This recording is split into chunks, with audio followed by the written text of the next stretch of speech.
think to myself, what a wonderful world.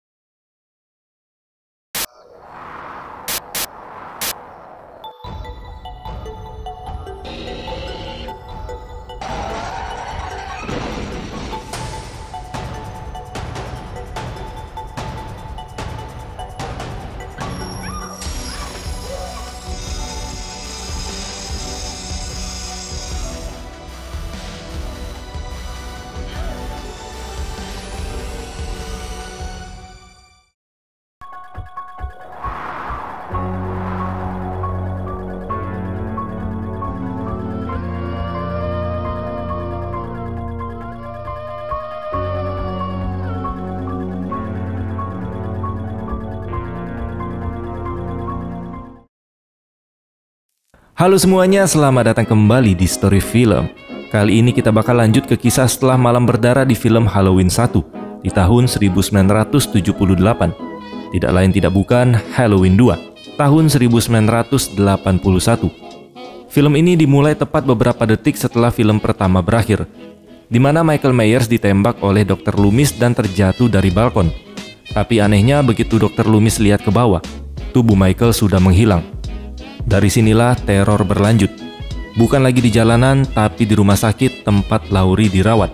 Yang bikin film ini menarik, suasananya jauh lebih gelap, lebih sadis, dan akhirnya mengungkap rahasia besar tentang siapa sebenarnya Laurie Strode dan apa hubungannya dengan Michael Myers.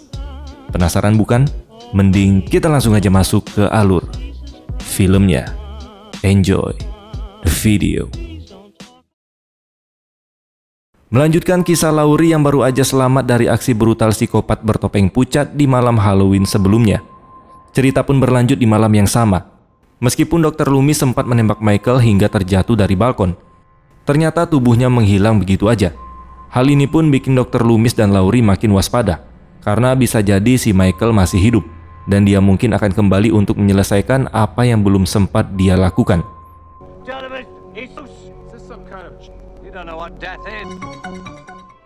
Tak lama kemudian Michael pun kembali beraksi.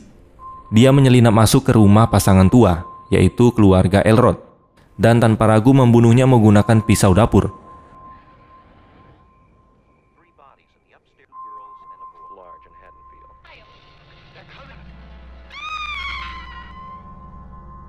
Suara jeritan dari rumah itu sempat terdengar oleh tetangga mereka, yaitu seorang wanita bernama Alice. Dia pun keluar rumah dan berteriak, menanyakan apakah semuanya baik-baik aja. Tapi karena tidak ada jawaban, Alice akhirnya kembali masuk dan melanjutkan ngobrol lewat telepon, tanpa sadar kalau maut sedang mendekat ke arahnya. Dan benar saja, si Michael ternyata sudah berhasil masuk ke rumahnya, dan kini berdiri tepat di belakang Alice. Dalam sekejap, Alice pun tewas mengenaskan di tangan Michael. Masih di malam yang sama saat Laurie mengalami kejadian mengerikan di rumah tempatnya bekerja. Tak jauh dari sana suara sirine mulai terdengar. Polisi dan ambulans datang menjemput Laurie yang terluka. Dia kemudian dibawa ke rumah sakit untuk mendapatkan perawatan lebih lanjut.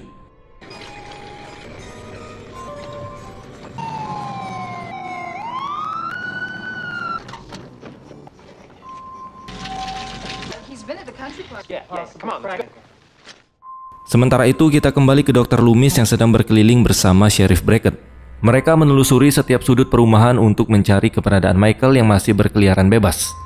Di tengah perjalanan, Dr. Loomis tiba-tiba melihat sosok yang sangat mirip dengan Michael sedang berjalan ke arah sekelompok remaja yang lagi nongkrong di pinggir jalan. Melihat situasi makin kacau, Dr. Loomis langsung berlari dan membubarkan kerumunan itu. Dan dia berusaha mengejar sosok yang dia yakini sebagai Michael. Namun sebelum sempat ditangkap, sebuah mobil polisi datang melaju kencang. Dan tiba-tiba, pria itu pun tertabrak hingga tubuhnya terbakar di tengah jalan. Dengan mata kepalanya sendiri, Dr. Loomis dan Sheriff menyaksikan kejadian itu. Tapi meskipun terlihat jelas, Dr. Loomis masih ragu, apakah yang mati itu benar-benar Michael atau bukan. Tak lama setelah itu datang seorang petugas yang melapor kalau baru aja ditemukan 3 korban yang tewas. Dan salah satunya adalah anak dari Sheriff Brackett itu sendiri, yaitu si Annie. Mendengar kabar mengejutkan itu, Dr. Loomis dan Sheriff Brackett langsung bergegas menuju ke TKP. Di TKP itu, Sheriff Brackett langsung terpukul setelah melihat jasad anaknya sendiri, yaitu si Annie, yang tewas dengan mengenaskan. Karena merasa hancur, Sheriff pun memutuskan untuk pulang, karena dia ingin segera memberitahu istrinya tentang kematian putri mereka. Sementara itu, Dr. Loomis yang masih belum yakin dengan kematian Michael, dia mencoba meyakinkan Sheriff pengganti Brackett bahwa pria yang terbakar tadi bukanlah si Michael. Tapi sang Sheriff tetap bersikeras dan mengatakan kalau Michael sudah mati terbakar malam itu.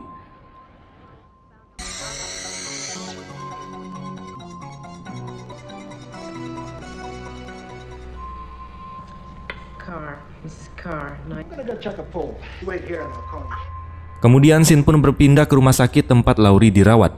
Di sana seorang petugas sedang memeriksa sambungan telepon yang sedang bermasalah. Namun bukannya memperbaiki jaringan, dia justru menemukan ada hal aneh, di mana sebuah pintu di ruang bawah tanah terbuka lebar dan gemboknya tidak terkunci. Karena penasaran, petugas itu pun masuk ke ruangan yang pintunya terbuka tadi.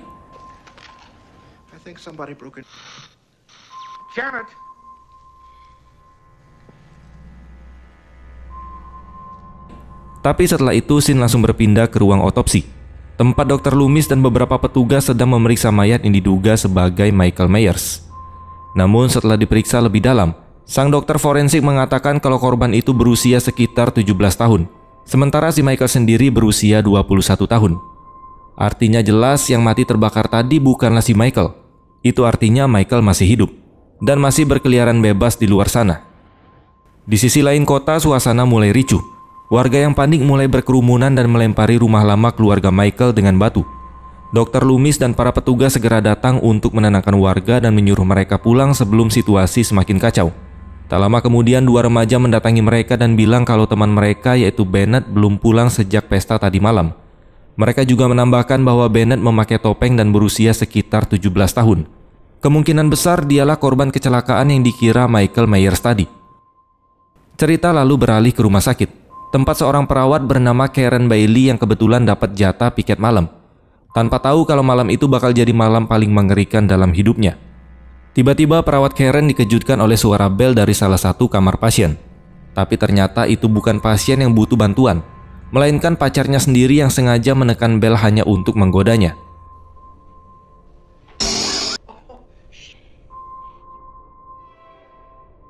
Singkat cerita, pasangan muda-mudi ini pun menyelinap ke sebuah ruangan yang punya bak air panas. Dan yap, mereka memulai aksi zina di sana. Saat mereka sedang asik menikmati momen berdua, diam-diam si Michael muncul di ruangan itu dan mulai memutar pipa air panas hingga suhunya naik ekstrim. Perawat Karen yang mulai merasa airnya terlalu panas, akhirnya menyuruh pacarnya untuk keluar dan mengeceknya. Tapi sialnya saat perawat Karen sendirian di sana, Michael sudah berdiri tepat di belakangnya. Dan dari situlah malam yang tenang berubah jadi mimpi buruk.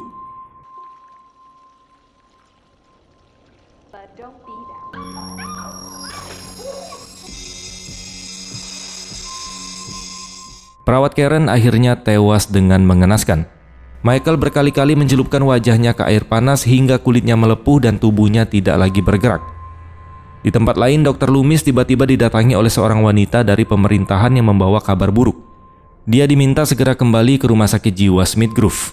Alasannya pihak rumah sakit menganggap kalau Dr. Loomis telah lalai. Karena akibat kelalaiannya itu, Michael Myers berhasil kabur dan sudah membunuh 6 orang dalam satu malam. Namun Dr. Loomis menolak mentah-mentah perintah tersebut. Dia bersikeras tetap tinggal di Haddonfield sampai berhasil menangkap Michael dengan tangannya sendiri. Sementara itu di rumah sakit, Michael akhirnya berhasil menemukan tempat Laurie dirawat. Dia perlahan masuk ke dalam kamarnya dan mulai mencocol berkali-kali. Tapi ternyata yang dia cocol hanyalah bantal yang disusun menyerupai tubuh manusia. Karena si Laurie sudah lebih dulu kabur dari sana. Dia bersembunyi di salah satu ruangan rumah sakit, berusaha menahan nafas agar tidak ketahuan. Sementara Michael terus menyisir tiap lorong dengan langkah pelan tapi pasti. Tidak lama kemudian seorang suster masuk ke kamar Laurie dan kaget karena tempat tidurnya sudah kosong. Karena panik, dia langsung berlari mencari petugas keamanan yang sedang berjaga. Tapi tanpa disadari, orang yang ingin dia mintai tolong sebenarnya sudah lebih dulu dibunuh oleh Michael. Saat situasi makin tegang, tiba-tiba muncul si Jimmy, salah satu petugas rumah sakit yang tanpa sengaja mengejutkan si suster dari belakang. Ternyata Jimmy juga sedang mencari Laurie dan beberapa rekannya yang menghilang secara misterius. Sepanjang dia berkeliling, suasana rumah sakit terasa makin aneh. Sepi, gelap, dan nyaris tidak ada satupun orang di sana.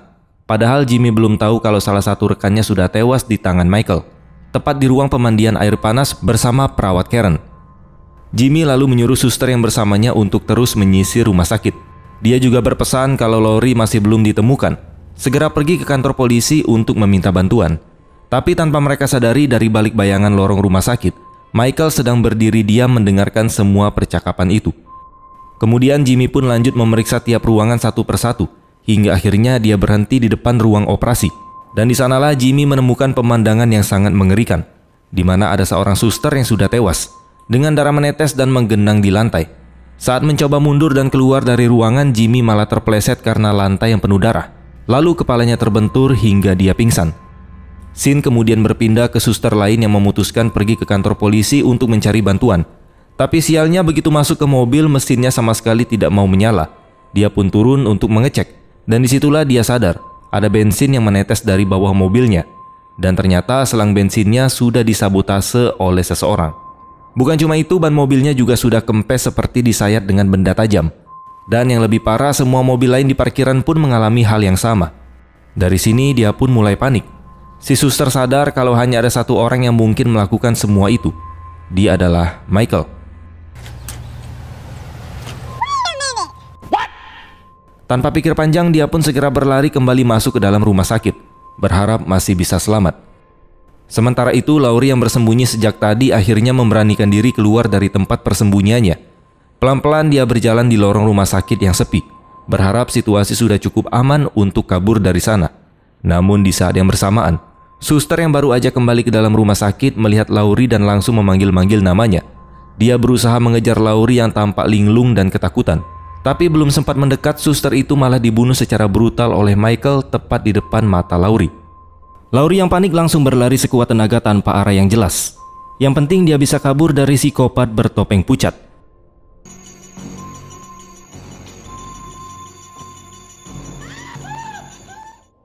Singkatnya, Laurie akhirnya berhadapan langsung dengan Michael di sebuah ruangan. Michael hampir saja berhasil menangkapnya, tapi Laurie berhasil lolos dengan memanjat keluar lewat ventilasi udara di atas ruangan itu. Begitu sampai di depan lift, Laurie langsung menekan tombol secepat mungkin. Tapi pintu lift tak kunjung terbuka. Sementara langkah kaki Michael terdengar semakin dekat di belakangnya. Tidak lama kemudian pintu lift akhirnya terbuka. Laurie pun langsung masuk dan berhasil lolos, setidaknya untuk sementara waktu. Begitu keluar dari lift, dia berlari menuju area parkiran rumah sakit yang gelap dan sepi. Karena panik, Laurie memilih bersembunyi di dalam salah satu mobil, berharap Michael tidak bisa menemukannya. Di sisi lain kota, Dr. Loomis sedang berada di dalam mobil bersama seorang wanita dari pihak pemerintah yang ditugaskan untuk menjemput dan membawanya keluar dari Haddonfield. Dalam perjalanan, wanita itu akhirnya mengungkapkan sesuatu yang selama ini disembunyikan oleh pengadilan, yaitu sebuah rahasia besar tentang Michael Myers.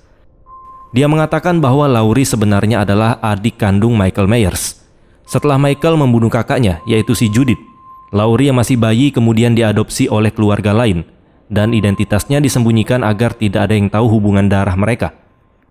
Dr. Loomis langsung terdiam dan terkejut mendengar hal itu. Semua potongan puzzle akhirnya mulai masuk akal. Itulah alasan kenapa Michael terus mengejar Laurie pada malam itu. Begitu mendengar kabar bahwa Laurie adalah adik kandungnya Michael, Dr. Loomis langsung panik. Dia segera memerintahkan petugas yang mengawalnya untuk putar balik menuju ke rumah sakit tempat Laurie dirawat. Awalnya sang petugas menolak, tapi Dr. Loomis tidak mau kalah. Dia langsung menodongkan senjata dan menembak kaca jendela mobil. Sementara itu di rumah sakit, Laurie yang masih bersembunyi di dalam mobil tiba-tiba didatangi oleh Jimmy. Dengan kondisi lemah, Jimmy berusaha menenangkan Laurie dan bilang kalau mereka akan selamat. Tapi beberapa detik kemudian, Jimmy tiba-tiba pingsan dan kepalanya menekan klakson mobil tanpa henti, yang membuat suaranya menggema di parkiran yang sunyi, membuat posisi Laurie jadi mudah diketahui. Sadar nyawanya dalam bahaya, Laurie pelan-pelan keluar dari mobil. Dari kejauhan dia melihat Dr. Loomis bersama dua orang lain tiba di area parkir. Laurie yang ketakutan langsung berusaha merangkak sambil berteriak meminta tolong. Tapi sayangnya mereka tidak mendengar teriakan tersebut.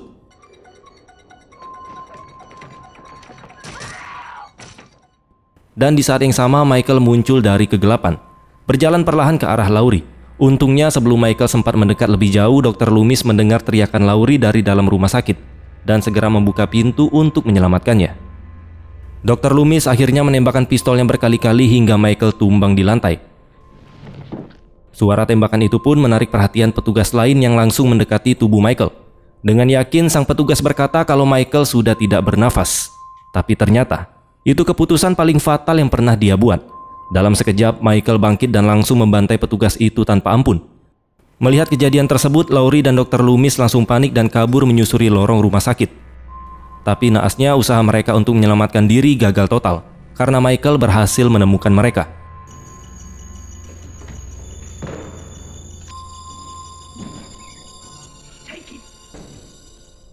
Tanpa sempat berpikir panjang, Dr. Loomis mencoba menembak lagi. Tapi entah karena pelurunya habis atau karena panik, senjatanya tidak sempat digunakan. Dalam momen menegangkan itu, Michael mencocol Dr. Loomis dengan brutal, membuatnya terjatuh dan tidak berdaya. Kini tersisa Laurie yang ketakutan, dan di hadapannya berdiri psikopat bertopeng pucat. Untuk kesekian kalinya, dua saudara kandung ini akhirnya kembali berhadapan dalam situasi hidup dan mati. Terdesak tanpa jalan keluar, Laurie akhirnya memberanikan diri untuk menembak. Pelurunya melesat tepat mengenai wajah Michael. Tapi anehnya, meskipun sudah terkena tembakan berkali-kali, Michael masih aja berdiri tegak seperti tidak merasakan sakit sedikit pun. Sementara itu, Dr. Loomis yang ternyata masih hidup diam-diam membuka beberapa tabung oksigen di sekitarnya. Suara desisan gas yang keluar membuat suasana makin mencekam. Laurie pun ikut melakukan hal yang sama. Dia membuka satu persatu tabung oksigen yang ada di ruang operasi itu. Dan rupanya tindakan tersebut membuat Michael kehilangan fokus. Dia mulai kebingungan karena suara bising dari tabung-tabung yang terbuka. Melihat ada kesempatan, Dr. Loomis berteriak pada Laurie untuk segera keluar dan menyelamatkan diri. Laurie pun langsung menuruti ucapannya. Dia berlari meninggalkan ruangan itu dengan wajah yang penuh kepanikan. Tidak lama setelah Laurie keluar dari ruangan, Dr. Loomis menyalakan korek api kecil di tengah ruangan yang penuh gas oksigen. Dalam sekejap ledakan besar pun terjadi, menghancurkan seluruh ruang operasi dan menimbulkan kobaran api yang sangat dahsyat. Laurie yang masih sempat melihat ke belakang hanya bisa terdiam, menyaksikan api melahap seluruh ruangan tempat Michael dan Dr. Loomis berada. Tapi siapa sangka, sosok Michael masih sempat berjalan keluar dari dalam api. Tubuhnya terbakar hebat namun tetap berdiri tegak seperti makhluk yang abadi. Sampai akhirnya dia pun tumbang dan jatuh di tengah lorong, dengan kondisi terbakar hidup-hidup. Keesokan paginya rumah sakit dipenuhi oleh petugas pemadam dan polisi yang menyelidiki sisa-sisa kebakaran. Di antara puing-puing dan bau asap yang masih menyengat, Laurie akhirnya dinyatakan selamat, meski dalam kondisi trauma berat. Sekali lagi dia berhasil lolos dari kejaran psikopat Michael. Dan film pun selesai. Ending yang sangat memucatkan. Dan akhirnya setelah malam penuh darah di rumah sakit itu, Laurie kembali berhasil selamat dari kegilaan saudara kandungnya, yaitu si Michael. Tapi tetap aja, gak ada yang bisa meyakinkan apakah Michael benar-benar mati atau cuma menunggu waktu buat bangkit lagi. Film Halloween 2 ini menutup kisah malam Halloween yang sama dari film pertama, sekaligus jadi pengungkap rahasia besar kalau ternyata Laurie adik kandungnya Michael. Gila sih, pantas aja dia yang selalu jadi target utama. Oke lah semuanya, tetap stay tune di channel ini karena di film berikutnya Michael akan kembali menemani malam-malam kalian yang penuh dengan kebosanan. Terima kasih sudah menonton dan sampai jumpa di next video.